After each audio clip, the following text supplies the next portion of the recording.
तू तो फोन ले जा लगती है, तू फोन कर बात है मैंने ब्लैकलिस्ट में डाल दिया। ठीक है तो सोचे तू बोल जाएगी फिर आ गए तो दीदी अब सुनो अर्थशास्त्र कैसे कहते हैं।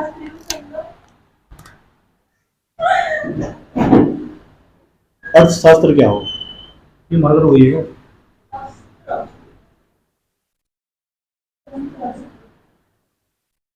अर्थ शास्त्र, इंग्लिश में कहते हैं इकोनॉमिक्स। इकोनॉमिक्स क्या होगा?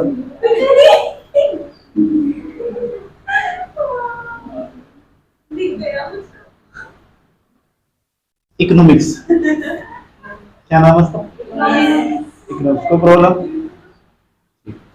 पहली बात सुन, ध्यान से सुनना चाहिए। कोई तुमसे पूछे कि बेटे बताओ इकोनॉमिक्स क्या है, क्या अर्थशास्त्र। पहली बात याद रखना, एक प्रकार का विज्ञान। हाँ यस, मुझे भी ऐसे लगा था पहले जो पढ़ रहा था। विज्ञान नहीं है ना, विज्ञान तो विज्ञान की शाखा। और विज्ञान पता किस प्रकार का विज्ञान है? इस विज्ञान के अंदर वस्तुओं और सेवाओं के उत्पादन, वस्तुओं और सेवाओं के उत्पादन का अध्ययन करते हैं और उत्पादन और उनके वितरण का अध्ययन करते हैं। अभी समझाता हूं क्या मतलब है इसका। एक ऐसा विज्ञान है जिसके अंदर हम वस्तुओं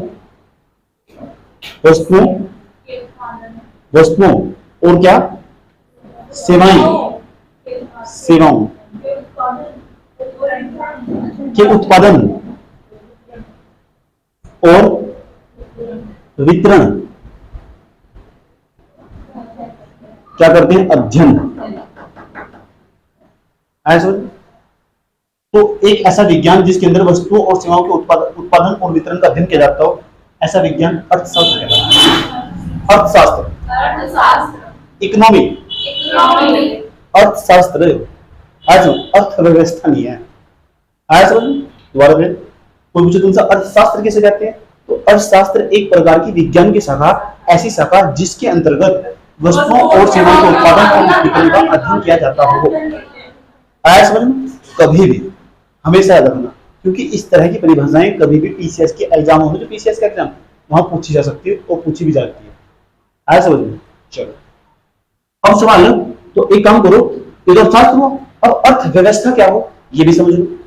अर्थशास्त्र तो जहां वस्तुओं और सेवाओं के उत्पादन और वितरण का अध्ययन किया जाता हो उसे क्या बोलते हैं? अर्थशास्त्र। लिख लो, लिखो, आज तो दिखाने के लिए आए, लिख लो।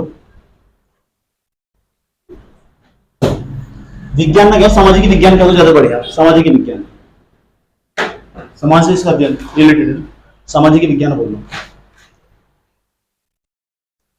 लिखो अर्थशास्त्र, रेडी बनाओ। अर्थशास्त्र लिखो, वस्तुओं और सेवाओं के उत्पादन,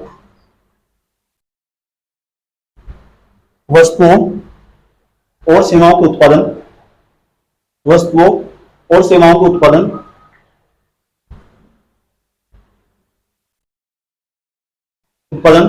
वस्तुओं और सेवाओं के उत्पादन और वितरण तथा उपभोग से संबंध रखने वाला विज्ञान, से संबंध रखने वाला सामाजिक विज्ञान, से संबंध रखने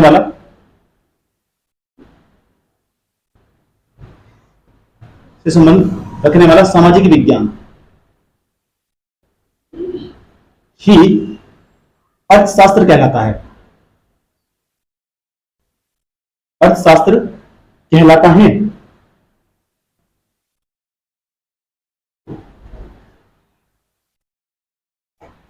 कोई प्रॉब्लम समझ में आया?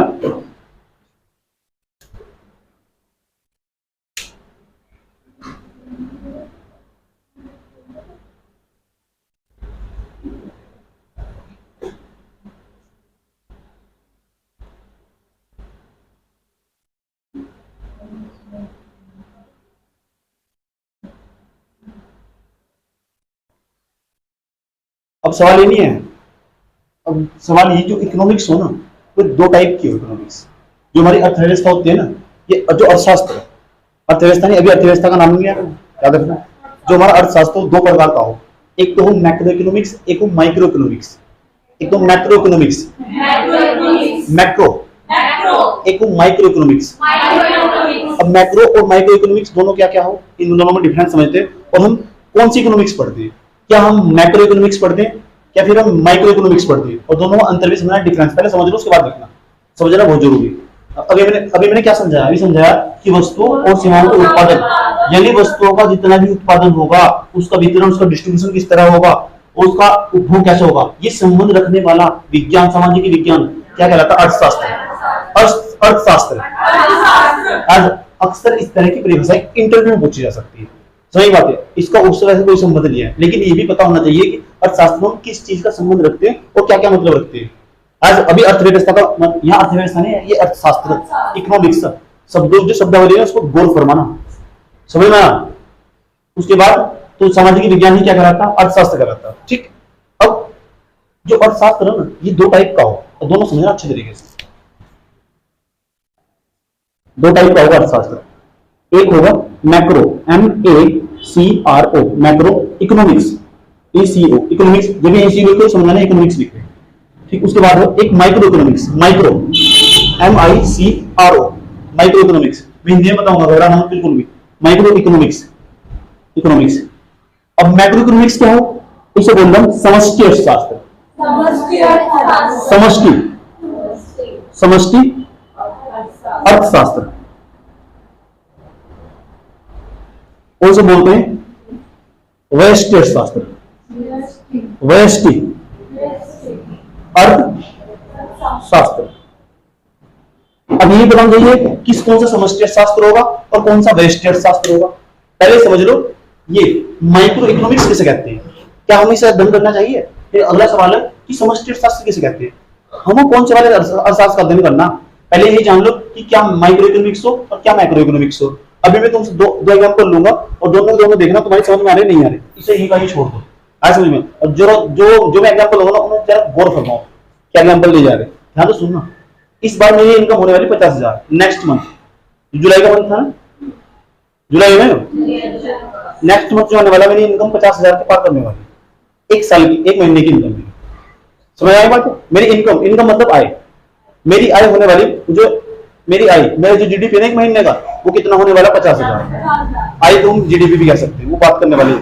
तो मेरा जीडीपी होने वाला 50,000, ठीक, ये 50,000 होने वाला मेरा जीडीपी। उसके बाद मेरे पास इतना पैसा कहां से आया, ये मेरा बच्चों के पास से पढ़ाने के जरिए आया, मुझे प्राप्त होने वाला, मान लेते हैं।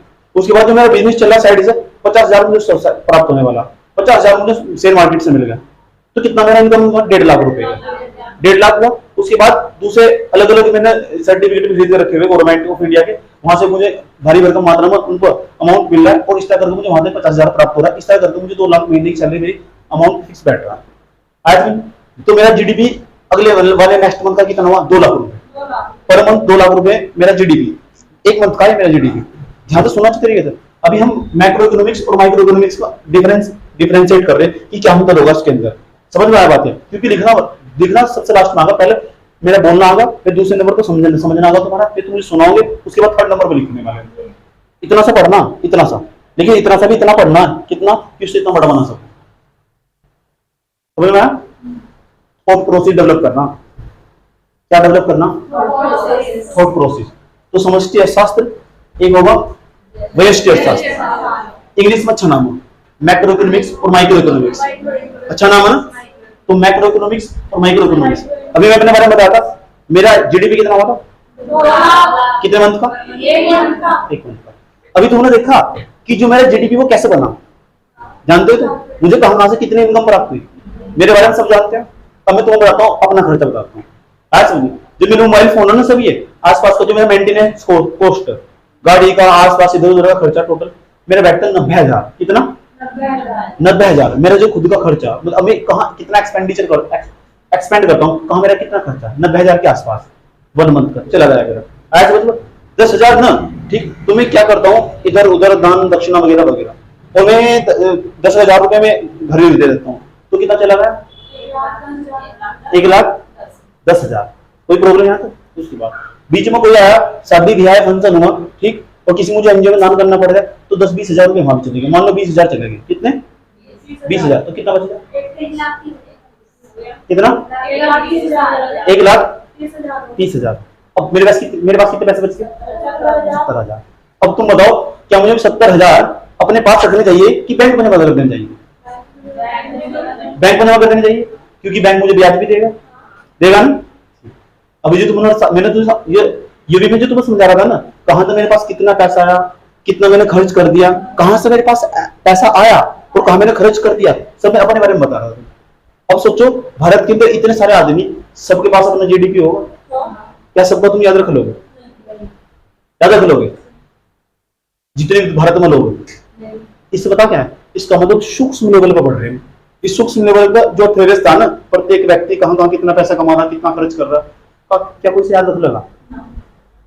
कठिन काम है, हमें पढ़ना नहीं, हमें से पढ़ना नहीं। इसे बोलते हैं माइक्रो इकोनॉमिक्स। माइक्रो का मतलब छोटे लेवल का जो इकोनॉमिक्स है, इसे हमें कभी नहीं पढ़ना। ये तुम्हें कुछ भी नहीं याद रखना कि सोनू भाई जी कितने पैसे कमाते हैं, कितना कमाते हैं, कितना खर्चा करते हैं, तो ये बात पूरी दुनिया में कितने, पूरे भारत में कितने लोग कितना पैसा कमाते हैं, कितना खर्चा करते हैं, इससे तुम्हें कोई मतलब नहीं है। अरे पेपर में ये नहीं आने का कि सोनू भाई जी कहाँ से कितना पैसा कमाते हैं, ऐसे बोलो एक बार शेयर मार्केट से कितना कमा रहे हैं, ये नहीं आता पेपर में। तो माइक्रो इकोनॉमिक्स में बिल्कुल भी पढ़नी, उसे देना ही चाहिए, ये हमारा सिलेबस बनी है, समझ में आया? सूक्ष्म लेवल पर। तो माइक्रो इकोनॉमिक्स है ना, माइक्रो इकोनॉमिक्स इसे नहीं छोड़ देता हूँ, व्यष्टि अर्थशास्त्र हमारे सिलेबस का हिस्सा नहीं है। हमें चीजों को पढ़ा बड़े लेवल पर, कंट्री लेवल पर, ऐसा समझना। अब भारत के अंदर जितने छोटे छोटे लोग हैं मेरे जैसे, ये सारे मिलकर कितना पैसा कमा रहे हैं टोटल, और ये कमा रहे मतलब देश कमा रहा पैसा, यानी भारत देश कितना पैसा कमा रहा और कहां से कमा रहा। हमें चीजों को बड़े लेवल पर स्टडी करना, और जब चीजों को बड़े लेवल पर स्टडी करना हो ना, भारत कितना पैसा कमा रहा और कितना किस स्कीम में खर्च करा जा रहा, और जब इसके पास पैसे की कमी पड़ेगी ना, पैसे की कमी पड़ेगी तो उधार लेने के लिए कहां से आ रहा, ऐसा जो ऐसा हम जिस इकोनॉमिक्स में पढ़ते हैं उसे बोलते हैं मैक्रो इकोनॉमिक्स। समझ में कोई प्रॉब्लम?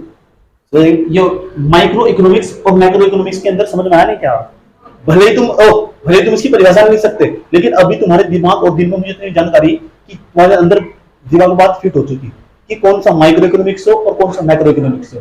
और क्या हम इसे स्टडी करते हैं? नहीं। कहां तक पढ़ लोगे, कैसे पढ़ लोगे? इम्पॉसिबल है यार। ठीक, तुम चीजों को बहुत बड़े लेवल पे पढ़ना, मैक्रो इकोनॉमिक्स पढ़नी है, छोटा कभी सोचना नहीं है। समझ में आया? तो कौन सी इकोनॉमिक्स पढ़नी? समष्टि अर्थशास्त्र। क्या हमें व्यष्टि अर्थशास्त्र पढ़ना? कौन सा अर्थशास्त्र पढ़ना? Macro economics. इसको पहले लोग बोलते ज्यादा बढ़िया रहेगा। मैक्रो इकोनॉमिक्स, माइक्रो इकोनॉमिक्स नहीं पढ़नी है।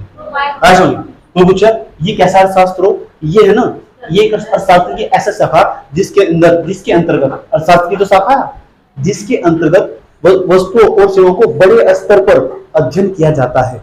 यह अर्थशास्त्र की ऐसी शाखा है जिसके अंतर्गत वस्तुओं और सेवाओं का अध्ययन स्मॉल स्तर पर, छोटे स्तर पर किया जाता है, उसे हम माइक्रो इकोनॉमिक्स कहते हैं।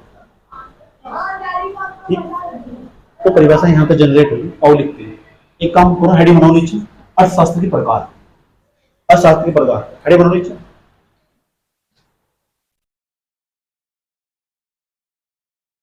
अर्थशास्त्र के प्रकार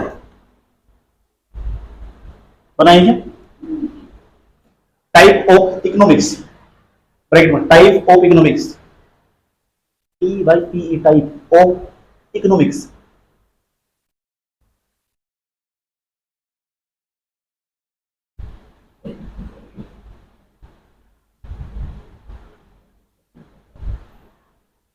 नंबर 1 मैक्रो इकोनॉमिक्स।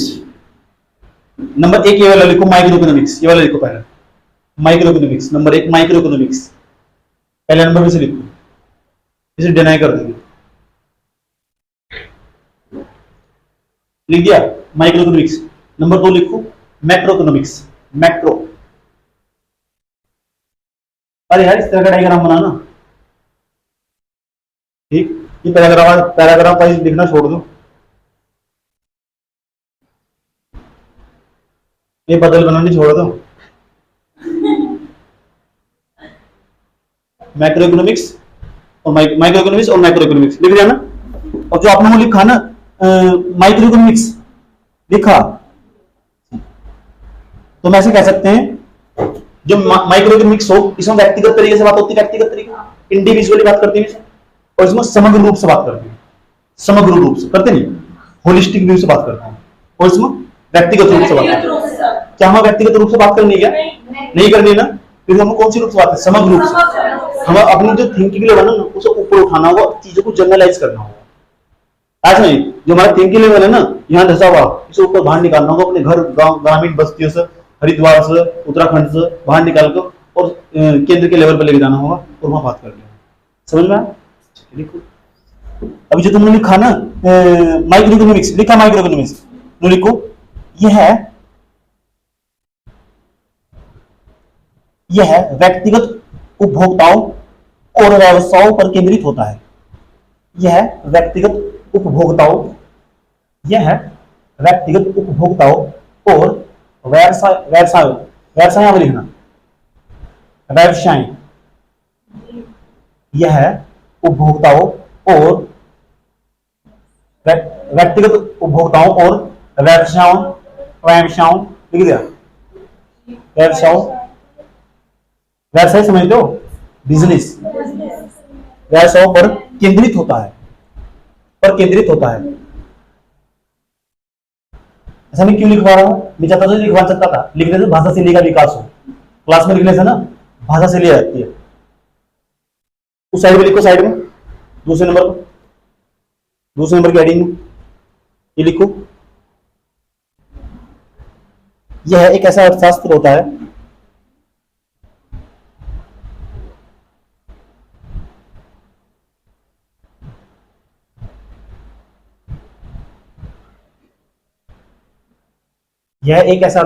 है जो समग्र अर्थव्यवस्था के व्यवहार पर केंद्रित होता है, जो समग्र अर्थव्यवस्था के व्यवहार पर केंद्रित होता है।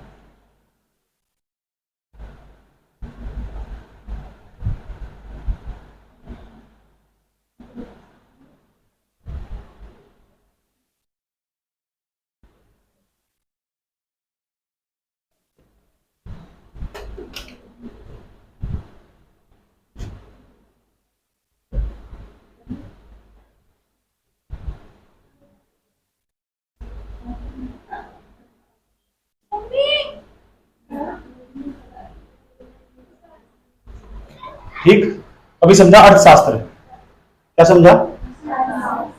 अर्थशास्त्र कितने प्रकार का हो? एक तो मैक्रो इकोनॉमिक्स,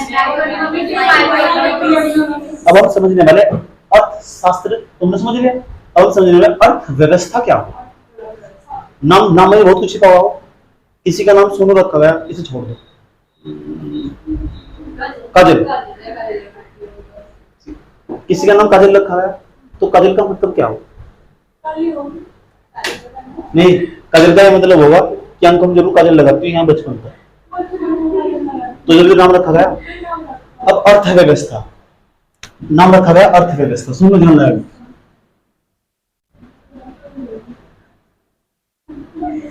अर्थव्यवस्था,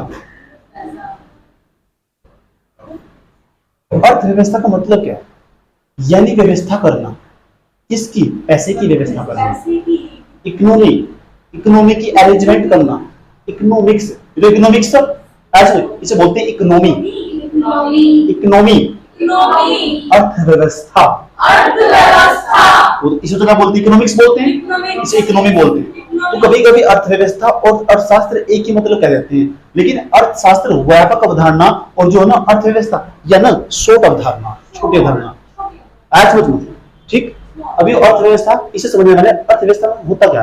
अर्थव्यवस्था में ये हम क्या करते हैं? अध्ययन करते हैं किसका? वस्तुओं का। अर्थव्यवस्था में अध्ययन करते हैं वस्तुओं का, उनके उत्पादन का, और जो दुर्लभ संसाधन है हमारे पास, कम मात्रा में संसाधन मौजूद है, लेकिन हम फिर भी किस तरह उनका अरेंजमेंट करते हैं, किस तरह उनकी व्यवस्था करते हैं। जहां हम पढ़ते हैं, जिस आर्थिक प्रणाली के अंतर्गत पढ़ते हैं, उस आर्थिक प्रणाली को अर्थव्यवस्था कहते हैं। एक सिस्टम है, इकोनॉमिक सिस्टम। आराम से आराम से आराम से, हेलो, अर्थव्यवस्था पता क्या है? अर्थव्यवस्था एक प्रकार का सिस्टम है, इकोनॉमिक सिस्टम है, इकोनॉमिक सिस्टम, आर्थिक प्रणाली। करते क्या है? अब देख लो करते क्या है?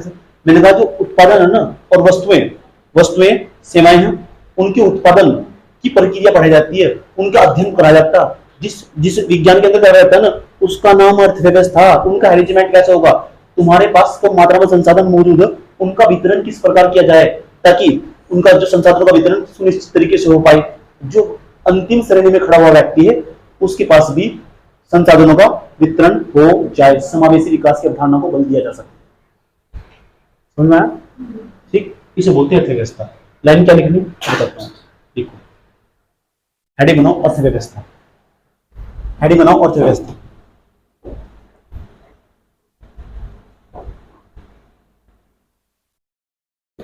लिखो यह अर्थव्यवस्था के अंदर यह उत्पादन और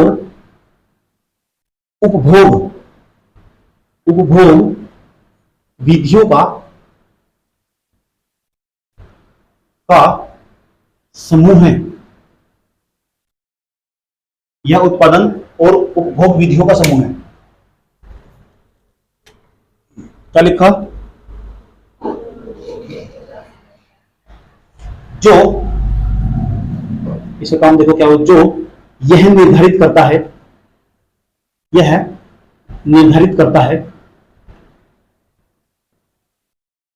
कि दुर्लभ संसाधनों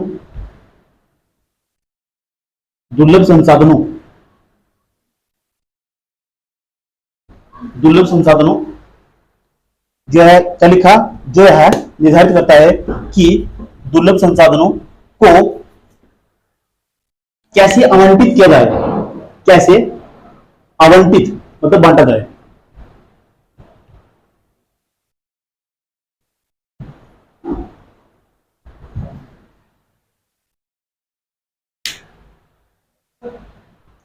कैसे आवंटित किया जाए, ये काम किसका होगा, अर्थव्यवस्था का। बताओ इतनी बात समझ में नहीं?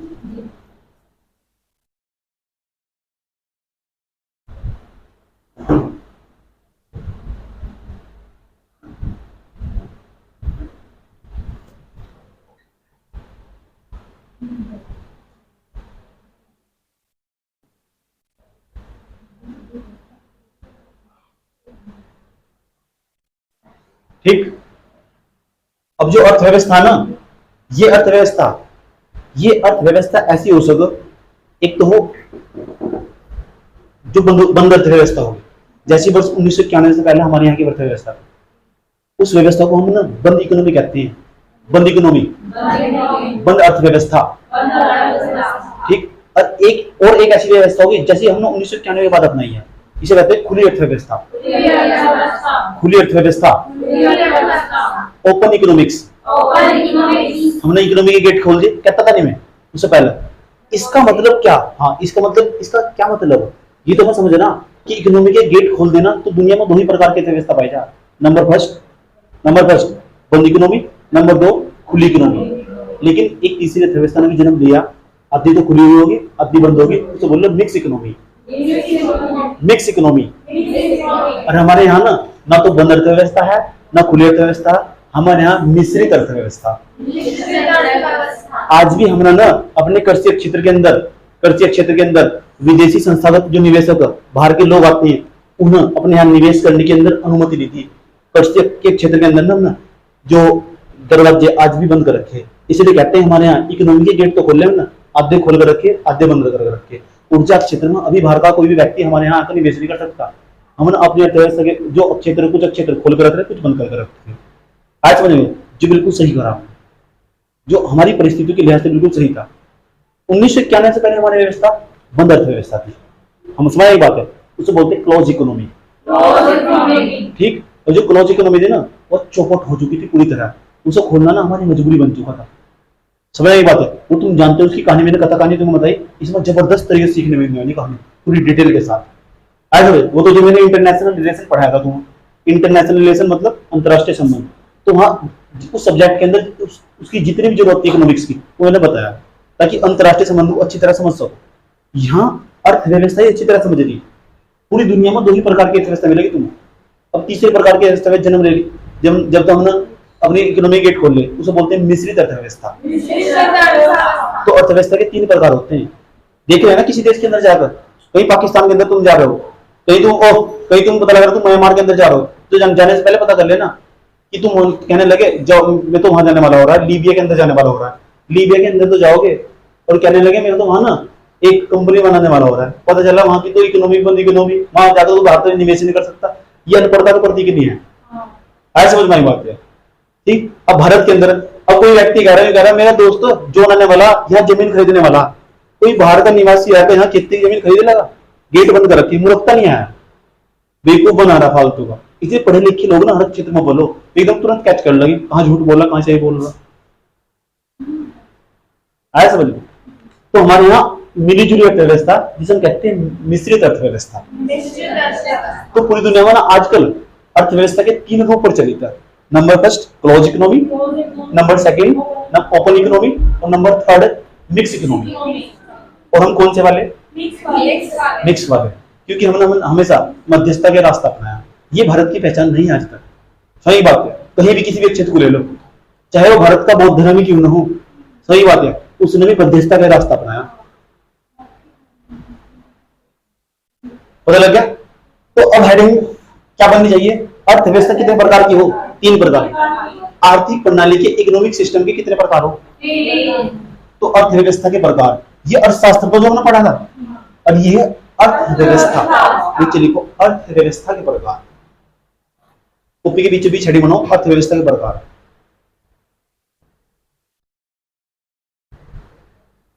कैसे तुझे बताऊं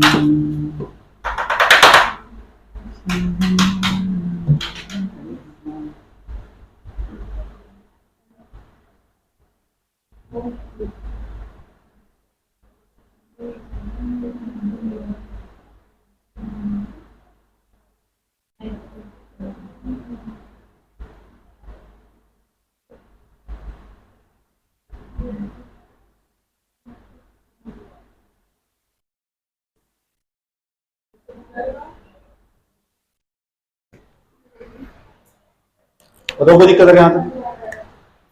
क्या लिखा था ऐसे प्रकार? तो इस तरह का डायग्राम बनाऊंगा, इस तरह का बनाएंगे 1 2, इसमें लिखो अर्थव्यवस्था 3 प्रकार की होती है। जब तुमने आईडी बनाई ना अर्थव्यवस्था के प्रकार, वैश्विक स्तर पर अर्थव्यवस्था 3 प्रकार की होती है।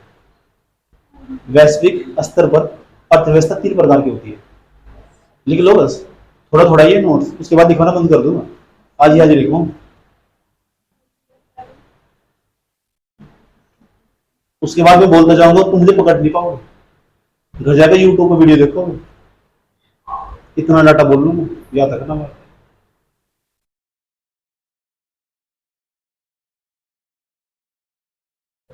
अर्थव्यवस्थाओं के प्रकार, नंबर 1 लिखो बाजार इकोनॉमी या बंदी खुली अर्थव्यवस्था। ऐसे लिखो खुली अर्थव्यवस्था, खुली अर्थव्यवस्था।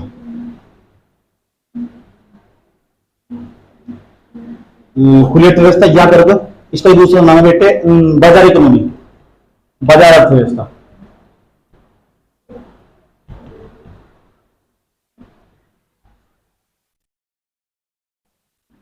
इसी का इसका एक और नाम है, हिंदी में यार बहुत नाम है, पूंजीवादी अर्थव्यवस्था। हाँ,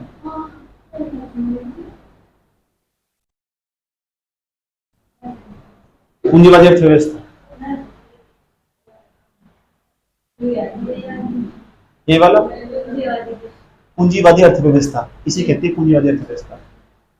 नाम लिख लो भी समझने वाले। अब इसका नाम बेटर में इंग्लिश में लिखो, इंग्लिश की खूबसूरती एक ही नाम है इंग्लिश में, मार्केट इकोनॉमी या close economy, open economy, market.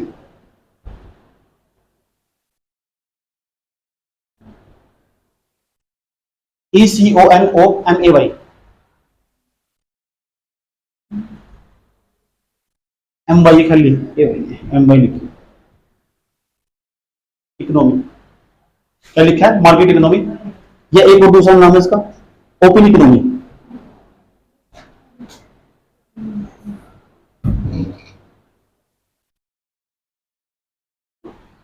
Open economic, सारे नाम लिखना, किताबों में नहीं आएगा ना, सही बात है, क्योंकि हिंदी में बहुत बड़ी समस्या नाम की। अभी तुमने नाम ये वाला तो सुना होगा तुम, और ये वाले तुम्हें पता नहीं थे, उन्हें पता यही हो। समझ में आया बात है? अब समझ जाओगे तो फिर पता लग जाएगा। दूसरे नंबर पर लिखो, दूसरे नंबर लिखो, ये तो खुली अर्थव्यवस्था। उसके बाद लिखो बंद अर्थव्यवस्था।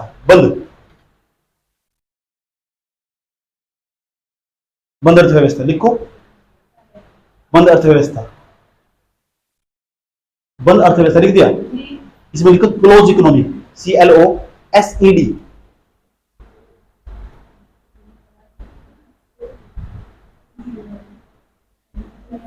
क्या लिखा? बंद अर्थव्यवस्था। जहां तुमने बंद अर्थव्यवस्था लिखा ना, उसके आगे स्लैश लगा के लिखो बंद अर्थव्यवस्था के बाद इसका दूसरा नाम भी है, इसे कहते हैं गैर बाजार अर्थव्यवस्था, जो बाजार पर आधारित ना हो।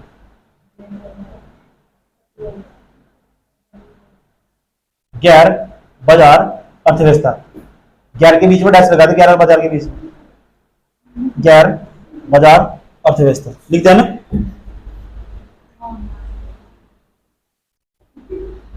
उसके बाद नंबर 3 मिश्रित अर्थव्यवस्था। मिश्रित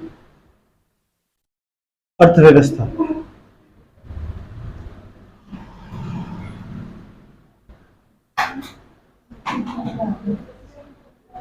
mixed economy, mixed economy, mixed economy. Right में इसका नाम दूसरा है, हिंदी में लिख सको मिलीजुली अर्थव्यवस्था। लिखो चुपचाप, मिलीजुली अर्थव्यवस्था। रुको मत बिल्कुल भी।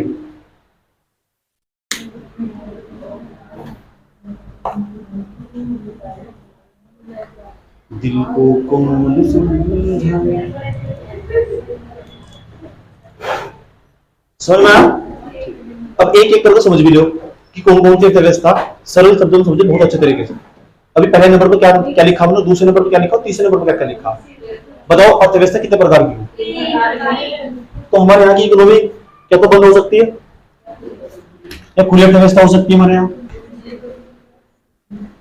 या फिर किसी भी देश के अंदर, या फिर मिश्रित अर्थव्यवस्था हो सकती है। और जब तक तुम ये नहीं समझ लेंगे ना ये व्यवस्था हो क्या, ये अर्थव्यवस्था हो कैसी, तो इन लोगों को कोई फायदा नहीं है, इस लिखने में कोई फायदा नहीं है।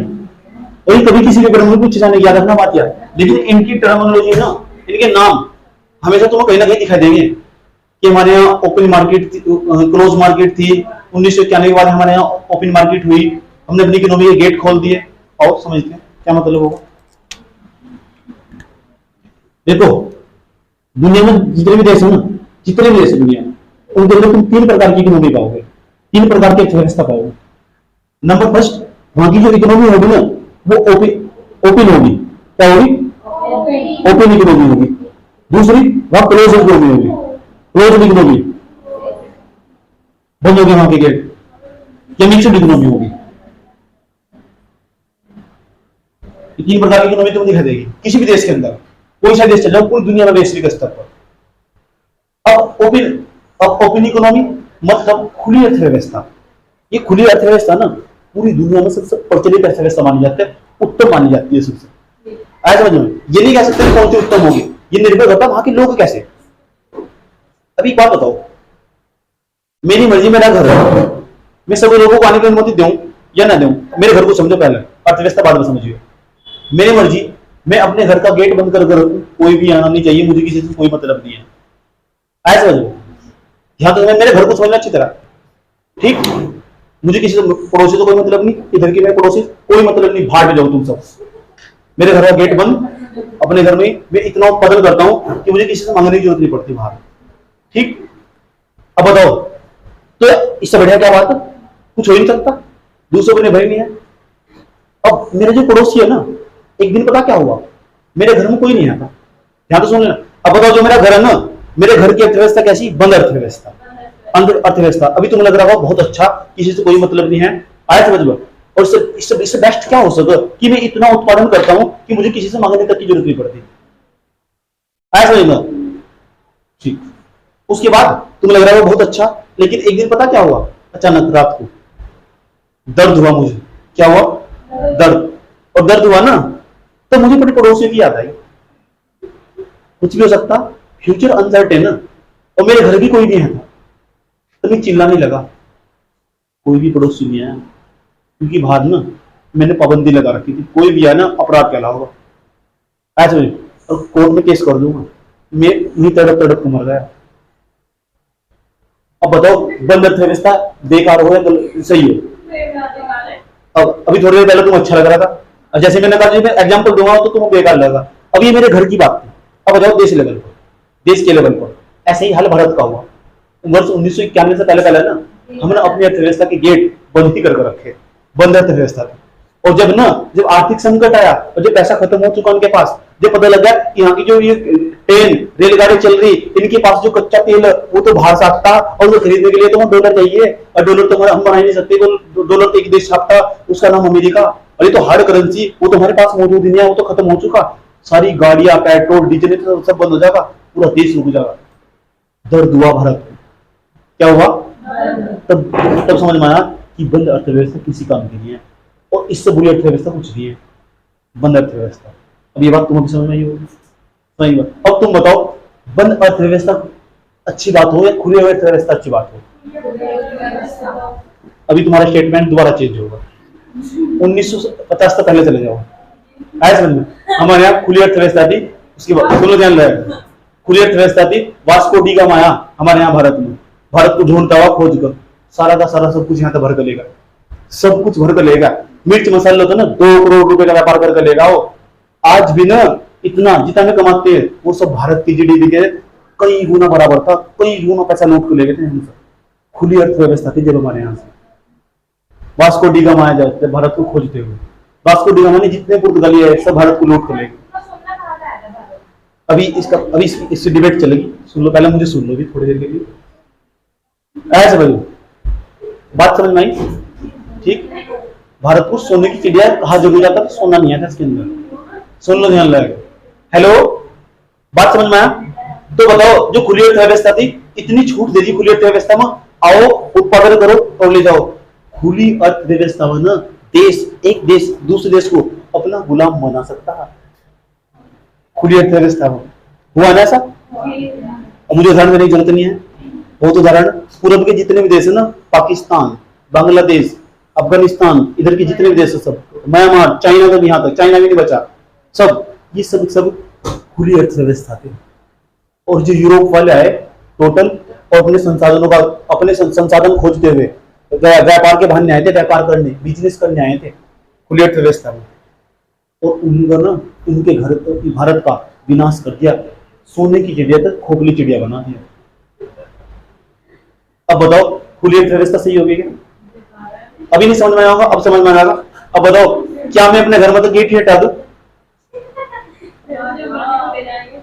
अभी तुम्हें समझ में आ रहा है ना मेरा घर? जो मर्जी सब लेके जाएंगे, कोई मतलब नहीं है। जो आसपास से टुकू टाकू जरा से हैं, ये भी घर में आ गया आराम से, जो भी दिखाई देगा अच्छा सामान, चलो उठाओ निकल लो, कोई मतलब नहीं। खुली अर्थव्यवस्था क्या मुझे तो इससे बेस्ट, इससे बुरा भी कुछ नहीं हो सकता। इसलिए भारत को बहुत तमीज आई। वही बात है, भारत देश आजाद होने के 40 साल बाद 1950 में आजाद हो, 1991 में तमीज आई कि भारत को ना कुछ क्षेत्र में तो परमिशन दे दी जानी चाहिए।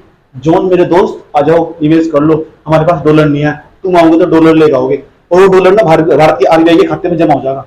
आरबीआई के उस डॉलर का ना बाहर से कच्चा तेल लेकर आएंगे, तब जाकर हमारा देश चल जाएगा यार, नहीं तो रुक जाएगा सब।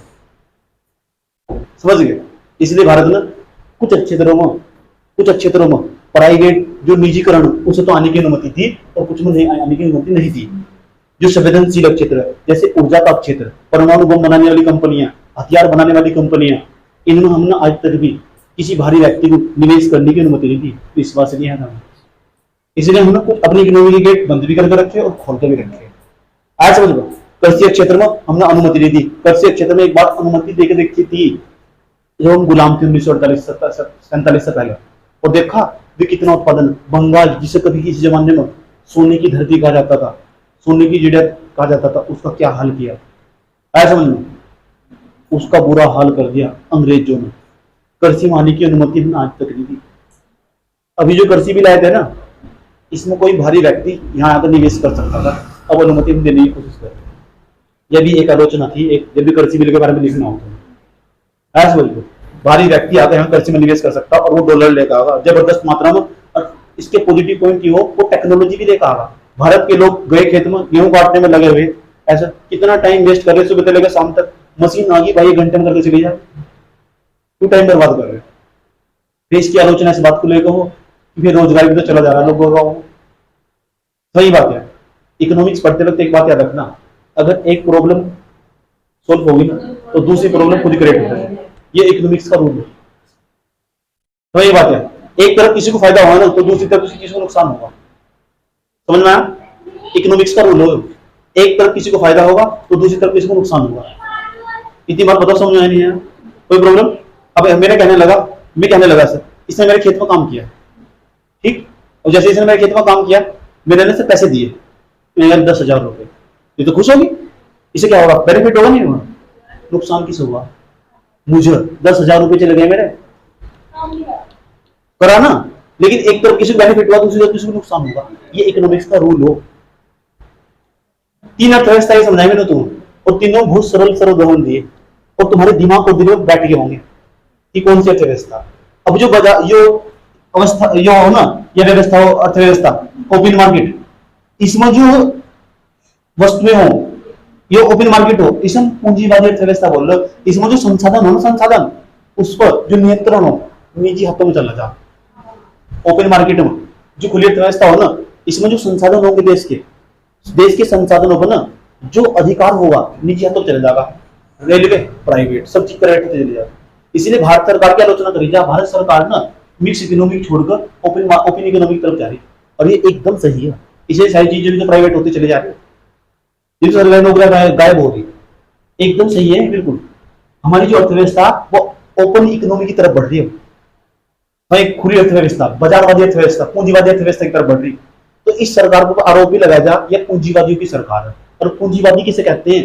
जिसके पास धन्ना सेट होते हैं, अंबानी अडानी, जो प्राइवेट होते हैं। तो मुझसे तुम सब बंद अर्थव्यवस्था, पूंजीवादी अर्थव्यवस्था क्या हो? पूंजीवादी अर्थव्यवस्था एक ऐसी अर्थव्यवस्था हो जिसके अंदर जिसमें जो संसाधनों को जो नियंत्रण होगा वो निजी हाथों में होगा। तो पूंजीवादी अर्थव्यवस्था, इसे बाजारवादी अर्थव्यवस्था भी कहते हैं।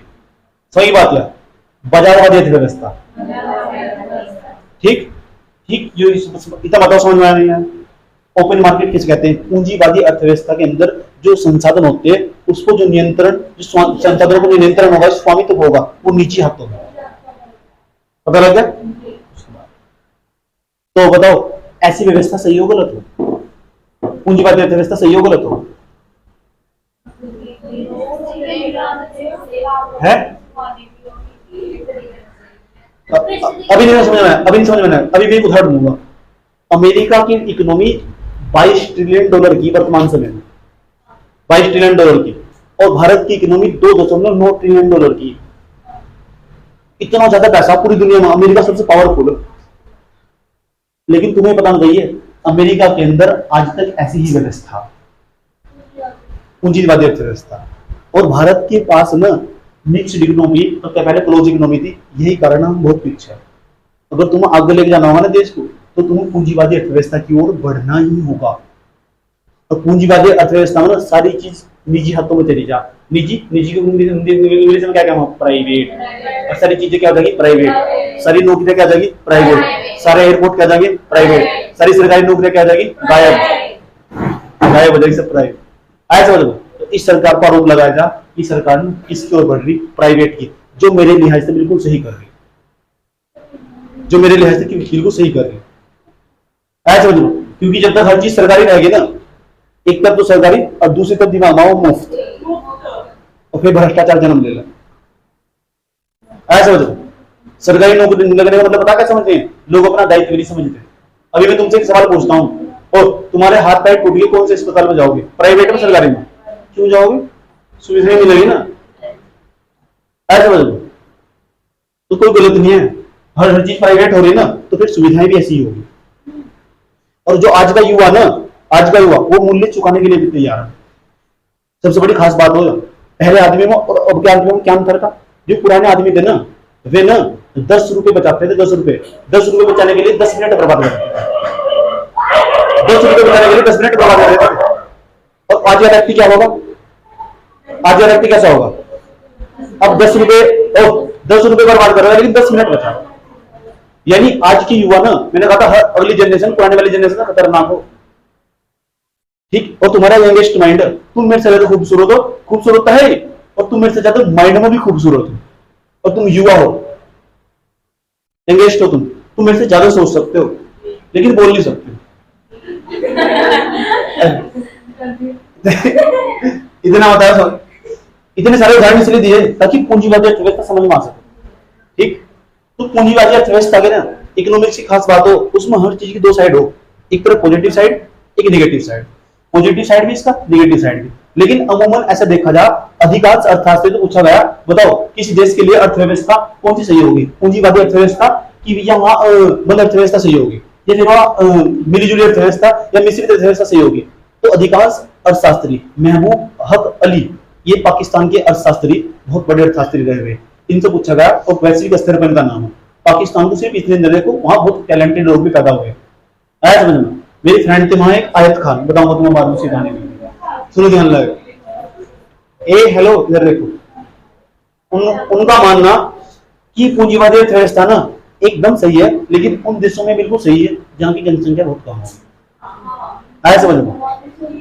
समझ, जहां की जनसंख्या कम होगी ना, वहां इस तरह के व्यवस्था अपनाना उचित है, कोई दिक्कत नहीं है, अपना सकते हो। अब भारत जैसा ठहरे देश, इतनी बड़ी अर्थव्यवस्था, भारत के अंदर ना आज भी अधिकांश लोग ना 75% लोग, अब तो 50%, 75% लोग कृषि कार्यों पर निर्भर है। और जब तक कोई देश ना प्राथमिक क्षेत्र को छोड़कर दूसरे और तीसरे क्षेत्र में नहीं जाने का, तब तक वो कभी तरक्की नहीं कर सकता। तो पूंजीवादी अर्थव्यवस्था समझ में आई?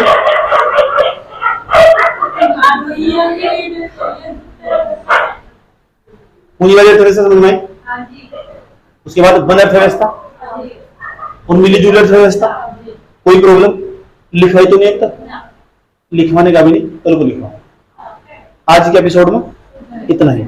कल क्या पढ़ने वाले हैं? कौन सी अर्थव्यवस्था? ये। अब कल छुट्टी मत मानना, क्योंकि कल दुनिया की सबसे इंपॉर्टेंट चीज पढ़ने वाला तुम, जिसे लेके तुम परेशान हो, जिसे कहते हैं जीडीपी। इसकी बीमारी ना परमानेंट के लिए खत्म होता है। ठीक, ओके।